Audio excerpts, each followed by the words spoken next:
پاکستان اور ترکیہ دونوں کے بھارت کے ساتھ تعلقات میں سیریس ڈس ایگریمنٹس موجود ہیں۔ خصوصاً ترکیہ کا پاکستان کے ساتھ دفاعی تعاون بھارت کے لیے پہلے ہی بہت حساس معاملہ ہے۔ انڈین اسٹریٹجک کامنٹیٹرز اب یہ سوال اٹھا رہے ہیں کہ کہیں مکہ معاہدہ سعودی عرب کو ایک ایسے اسٹریٹجک نیٹ ورک میں تو نہیں لے کے جا رہا جس میں پاکستان، ترکیہ اور وسیع تر طور پر چین کے ساتھ اس کے سیکیورٹی روابط زیادہ گہرے ہو جائیں۔ لیکن ایک حقیقت بہت اہم ہے، وہ یہ کہ سعودی عرب روایتی طور پہ ملٹی ویکٹر ڈپلومیسی کرتا ہے اور تقریباً تمام ممالک ایسے ہی کرتے ہیں۔ لہٰذا اصل کہانی شاید الائنمنٹ نہیں ہے بلکہ اسٹریٹجک بیلنسنگ ہے، اور یہاں سے کہانی مزید حساس ہوتی ہے۔ افغانستان میں طالبان حکومت اور پاکستان کے تعلقات شدید کشیدگی کا شکار ہیں۔ پاکستان کا موقف ہے کہ افغان سرزمین سے پاکستان مخالف دہشت گرد گروپوں کو سپیس اور آپریشنل فریڈم مل رہی ہے۔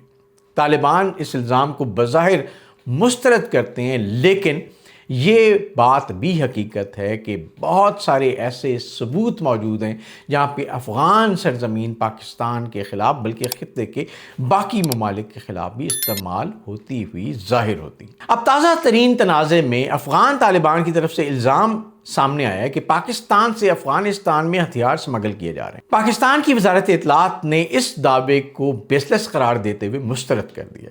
پاکستانی حکومت کے مطابق افغانستان میں پہلے ہی امریکی اور اتحادی افواج کے انخلاء کے بعد بڑی مقدار میں جدید ہتھیار اور فوجی ساز و سامان موجود ہے، جبکہ پاکستان کا کہنا ہے کہ اصل تشویش افغان سرزمین پر موجود دہشت گرد گروپوں کی سرگرمیاں۔ ناظرین، اب آتے ہیں اس کہانی کے شاید سب سے حساس پہلو کی طرف۔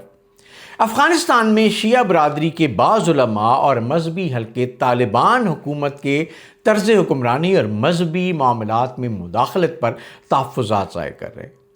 یہ شکایت نئی نہیں۔ مثلا مارچ 2026 میں افغانستان انٹرنیشنل نے رپورٹ کیا کہ ہرات میں بعض شیعہ علماء کو عید الفطر کے اعلان کے معاملے پہ طالبان حکام نے حراست میں لے لیا۔ اسی طرح جون 2026 میں افغانستان کے شیعہ برادری نے عاشورہ کے اجتماعات بھی طالبان کی سخت پابندیوں کے ماحول میں منائے۔ یہ تمام واقعات ایک بڑے سوال کی طرف اشارہ کرتے ہیں، کیا طالبان کے ابتدائی وعدوں اور موجودہ گورننس ماڈل کے درمیان فاصلہ بہت زیادہ بڑھ چکا ہے؟ اور یہی وہ مقام ہے جہاں بعض شیعہ علماء اور دیگر افغان حلقوں میں یہ احساس پیدا ہوتا ہے کہ وعدے بہت تھے لیکن عملی تجربہ مختلف نکلا۔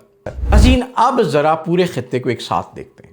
مکہ میں پاکستان، سعودی عرب اور ترکیہ دفاعی تعاون بڑھا رہے ہیں۔ افغانستان اور پاکستان کے درمیان ٹینشن ہے۔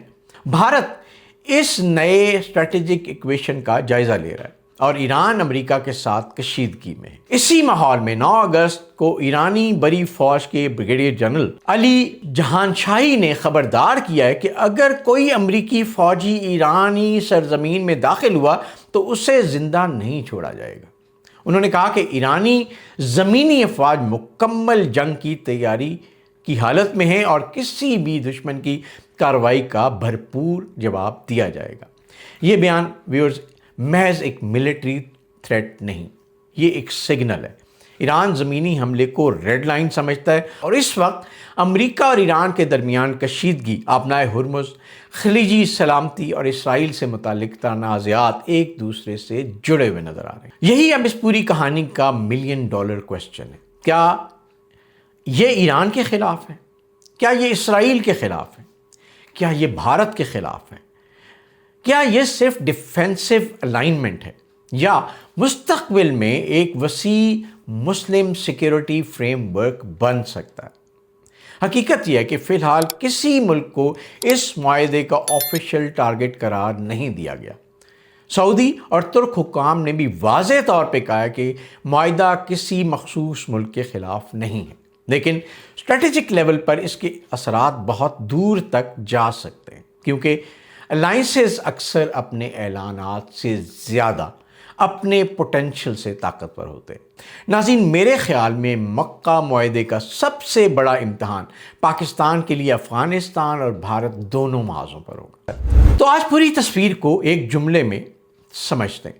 یہ معاہدہ ابھی نیٹو نہیں ہے، لیکن اسے معمولی ڈپلومیٹک فوٹو آپ سمجھنا بھی غلط ہوگا۔ یہ تین اہم طاقتوں کو مشترکہ سیکیورٹی فریم ورک میں لا رہا ہے، اور اگر آنے والے دنوں میں معاہدے میں مصر، قطر یا دوسرے ممالک شامل ہوتے ہیں تو پھر اس کی نوعیت بدل سکتی۔ آپ کی کیا رائے ہے؟ کیا یہ معاہدہ واقعی مسلم دنیا کا نیا سیکیورٹی فریم ورک بنا سکتا ہے؟ اپنی رائے کامنٹس میں ضرور لکھیے گا۔ اس دعا کے ساتھ اللہ تعالیٰ ہم سب کو اپنے حفظ و امان میں رکھے۔ آپ سے ریکویسٹ یہ ہے کہ ویلاگ ختم کرنے سے پہلے اس چینل فوکس وتھ تصدق گیلانی کو ضرور سبسکرائب کریں، بیل آئیکن کو پریس کریں، تاکہ آپ کے پاس ہمارے کریڈیبل تجزیے، تبصرے اور معلومات ٹائملی پہنچتی رہیں۔ آپ کا بہت شکریہ۔